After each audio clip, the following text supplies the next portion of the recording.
In a country where status is everything, having a family member working for the government or who is part of the system brings a certain sense of prestige. Even in times of economic downturn, they are seemingly immune to layoffs.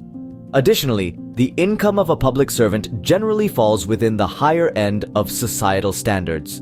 The work is stable, comfortable, with minimal overtime, and there are plenty of statutory holidays. There are also some hidden perks that everyone knows about but seldom discuss. In the northern kingdom of Israel during biblical times, there were similar public servants. They were the political and religious leaders, including government officials, religious priests, and prophets. However, these individuals are the ones being warned by the prophet Micah in today's scripture reading. The prophet chastises political figures for their lack of fairness, for their love of evil and oppression of the people. He reproaches the religious priests for leading the people astray and criticizes the prophets for spreading messages of peace when there is profit to be made and messages of doom when there is not. To summarize in a single sentence, its leaders judge for a bribe, its priests teach for a price, its prophets tell fortunes for money. As you can see, it all comes down to money. The prophet prophesied that because of the sins of these leaders, Jerusalem will face God's judgment and be reduced to ruins. Let's consider a story. Once upon a time, two greedy individuals went up a mountain to burn charcoal and ended up discovering a pot of treasure. One of them asked the other to go back and bring food while he stayed to guard the treasure. The one left behind planned to kill his partner with a shovel to keep the treasure all to himself. The one who went to fetch food also had a dark plan. He poisoned the food.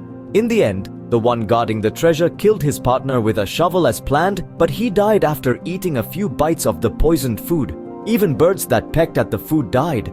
Human nature is fundamentally greedy. It's rare to find someone who isn't moved by material benefits. The saying, "People die for money, birds die for food," captures this idea perfectly. A Buddhist friend once offered an even more profound interpretation. He said it should be, "People die for color, birds die for food." Don't laugh. The color in Buddhism is different from the color in secular life. In Buddhism, color refers to all things and phenomena, both visible and invisible, that arise from cause and effect. If we were to express this in Christian terms, this color includes all created things. It encompasses the lust of the flesh, the lust of the eyes, and the pride of life. Doesn't it seem quite profound when you look at it this way? When we say people die for money, the specific circumstances can vary greatly. For example, there are people in dire need who might starve or die of illness without money. They know the risks, but they have to try to get money. To accuse them of greed seems cruel and cold-hearted.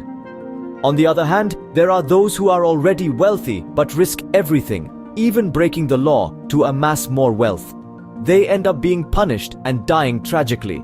This is truly lamentable. That's why a wise man in the Bible prayed this way. "God, don't make me rich or poor. Give me just enough to eat, lest I become full and deny you, saying, 'Who is the Lord?' or lest I become poor and steal, and profane the name of my God."